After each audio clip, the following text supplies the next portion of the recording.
All right, welcome into the 15-minute weather. I'm meteorologist John Zeigler alongside meteorologist Courtney Aitken. And coming off of a cold weekend, and then you went to Friday and we dodged a very large tornado outbreak. Yeah. Just to our southeast on Friday. And that escalated quickly. We were talking multiple EF3 tornadoes, and it was kind of a scary day. Yeah, that was a lot. And then Saturday, I was not a fan at all. It was so windy and cold. And then yesterday was like... It snowed a little bit Saturday night and Sunday for some people. Yeah, so Sunday morning I was driving in and there was like a little bit of snow on grassy surfaces. There was a tiny bit in the backyard when I got here. But by the time we were done with the show, it was gone. I know. So I feel like if it snows at this time of the year, it has to happen in the middle of the night. Mm-hmm. It's going to melt. It's going to melt. It's only you never know. We get some flurries again. Next couple weeks look cold. We could. Yeah, I mean, we're expected to be a little bit below normal within the next 6 to 10. Which I'm fine with. I think the whole country is fine with. I follow a lot of random people. Guy from Kansas City said this was the most active severe weather season in the past 20 years.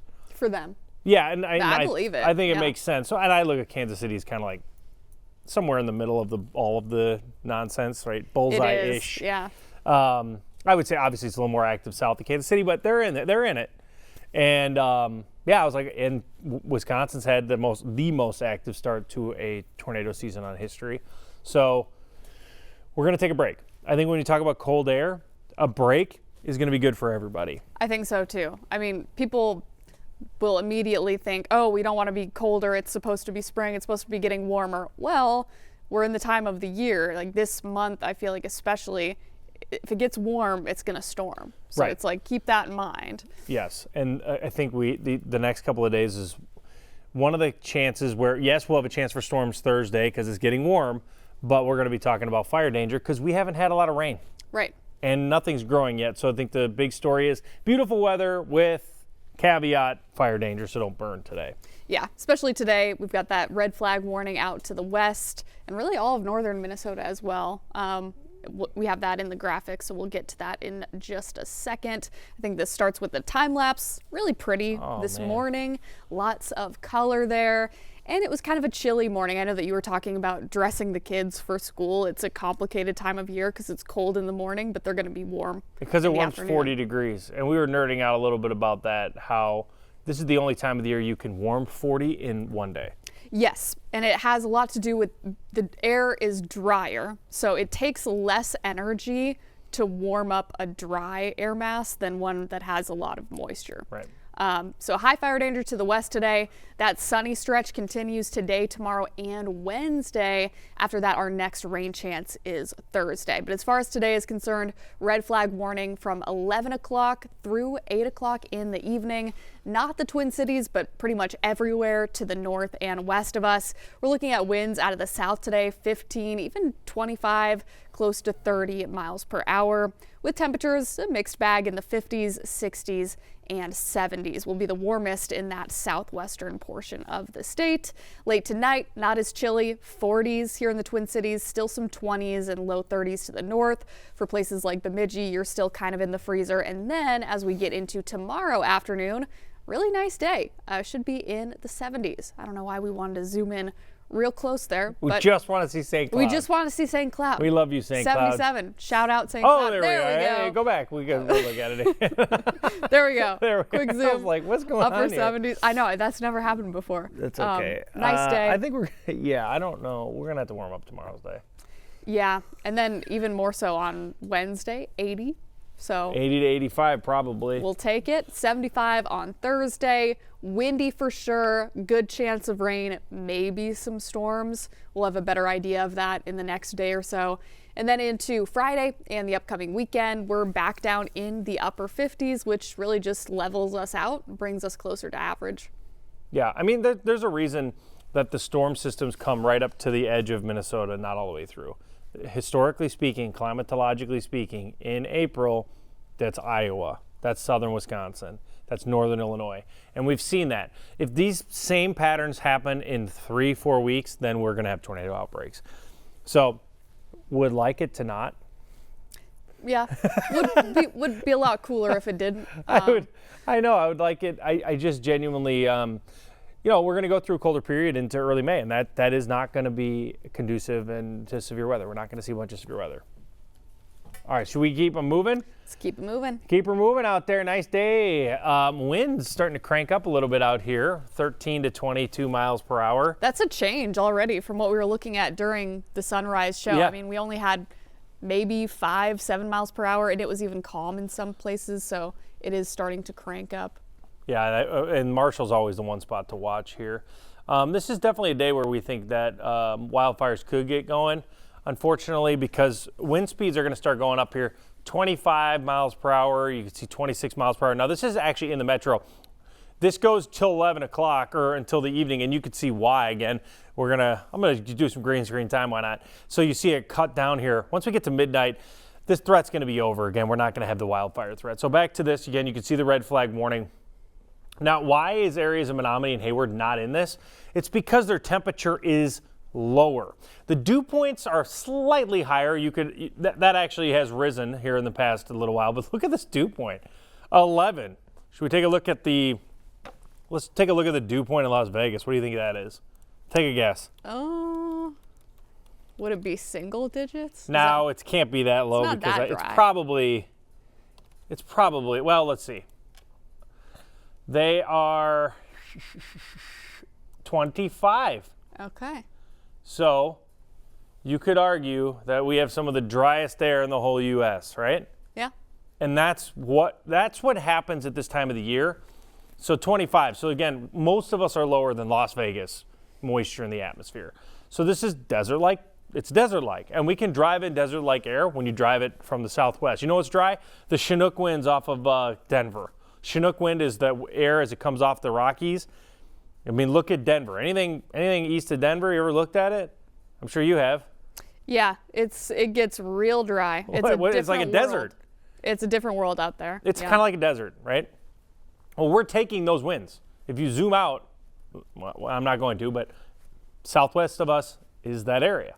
So here comes those southwest winds. You see them coming straight out of the southwest here, and they start to pump up here at 1 o'clock. So 1 p.m., we'll start to see the wind strengthen. Where's the strongest wind? Again, up here. Now, there's going to be some concern. In fact, our biggest concern in Minnesota is the forest, right? These could be wildfires down here, and they can be problematic. Up here, we have had wildfires spread in the forest, and in the national forest, we had one last year. That's the biggest concern. So do not burn today if you live in the forest. Temperatures today, we're going to go up into the 60s. It's going to be a fairly blustery day, but a nice day. I mean, we start off the morning in the 20s, light jacket or shacket, and then you can Love the shacket. Love the shacket. Some people have hated the shacket. I don't get it. That's dumb. Yeah, Anybody, listen, if you hate John's shacket, I don't want to hear from you. It's a good shacket. Thank you. Yeah. Okay, so the next 5 days might warm up Tuesday to 72, Wednesday 80, 75, and then you'll see the front. So the front is coming through right here. It comes through on Thursday. And long range, we're going to start talking about some cooler air. So when you think about this right here, what are you really looking at? So you're looking at it's a small trough ridge here. So, okay, that would be the jet stream, right? So where is severe weather going to be in during this pattern? Right here, right? You're going to start to see, you watch the flow of moisture. So if you squeeze down the moisture just shifts. So hey, I think that's good for areas southeast of us because they actually need rain. But this actually, it eliminates rain up here because you're not able to grab the moisture. And yet they need rain actually down in Atlanta. So I'll just be honest with you. So what this really does, and this is what it looks like, I'm just going to, I want to draw. Is that okay? Draw away. If you have a north wind like this completely eliminates any moisture getting to Oklahoma, Little Rock, Kansas City, Minneapolis, Chicago, anything like that. So we're done. All it's doing is you watch the transport of moisture. That's what severe weather is. So cold air blocks down here in the central parts, but it goes somewhere. The moisture gets pushed somewhere, and all it does is it gets pushed up here. Right? You'll start to see humidity start to creep in on the East Coast, and whenever you have that, now you have severe weather, you have storms, and they need the storms, which is good. But overall, kind of a good setup here for areas to not have a bunch of storms. Let's talk about our next chance for some rain here.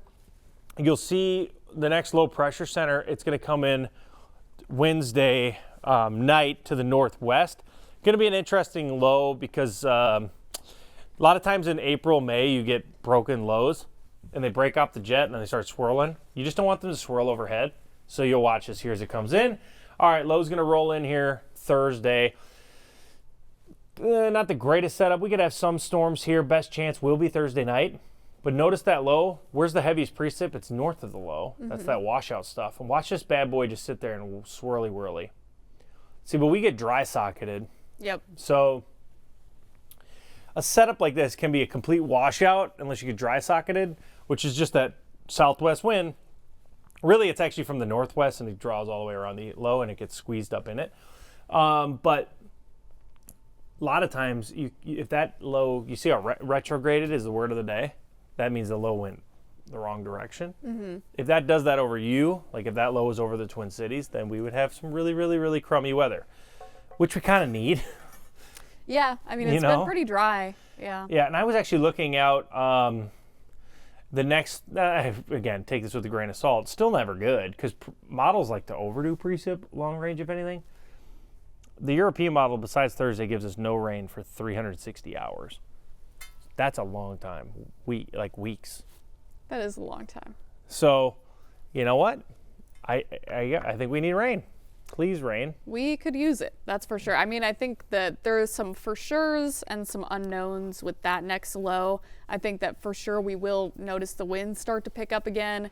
The unknown is going to be how much rain we get, but the best chance at this point is going to be into Thursday night. Could be widespread, but a lot could change between now and, say, Wednesday. So we'll know more kind of as the week progresses. We just know that northern Minnesota is probably not getting as much. Right, yep.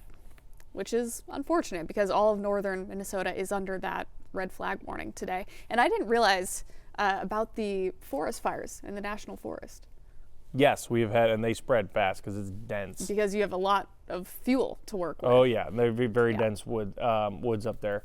Yeah, I mean, I've been to Canada, just across the border. Canada has wicked wildfires because the forest is so dense. So that's always my concern is they're almost always started by people.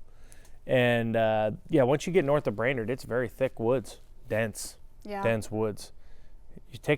You're gonna take a drive up 35. Once you get to Hinckley, you're just gonna be like, whoa, it's just woods. Yeah, I do want to do that because because down here it's not like that. It's not like that. And usually when you have a red flag warning, I'm used to talking about the dry fuels. So you have the dead grass and like tumbleweeds, things like that. Like, yes, that stuff can definitely catch on fire really easily. Dry brush, did you have a lot of tumbleweeds in Texas? Yeah. Yeah, there's a good amount. I've never seen one. Not as many as you'd expect. Like, not as many as there are in, like, cartoons. What is a tumbleweed? I think it's just, like, a dead bush just, like, rolling down, just tumbling. Yeah. Okay, actually, that's not true. I went to Garden City, Kansas. Okay, that is in, middle of nowhere. And I do remember seeing tumbleweeds, and I was like, no way, they're real. Yeah. I thought they were fake. No, they're real. Like, if you get to, like, western Colorado, there's, like, some tumbleweeds, like Grand Junction, that area. Super, super duper dry. But my thought was, like, usually I'm used to talking about fire danger when there's just a bunch of dead vegetation. But northern Minnesota is this completely different environment where you have all of this very lively forest, but that, unfortunately, can be fuel, too. So, yeah, especially if it dries out. Yeah. Yeah, I mean, don't burn today. We need that rain Wednesday. That's going to be a day to watch kind of desperately because a northwest flow after that, not going to be raining much. Right. But the wettest time of the year is still to come, right? It is. We'll get saved. Well, yeah, when we start getting our tornadoes and all that nonsense. All that fun stuff. Yeah, no. Most of our rain comes MCS overnight, and MCS mesoscale convective system. It's just giant blob. You know the middle of the night when you see like a million lightning strikes? Yep. Those are those. They dump 3 to 5 inches of rain. Those don't start until June. Okay. I was looking at the Climate Prediction Center's outlook for early summer, and it looks near normal. So Okay. I don't know what that means because I don't have any context, but I'll believe him. we'll talk more about it later.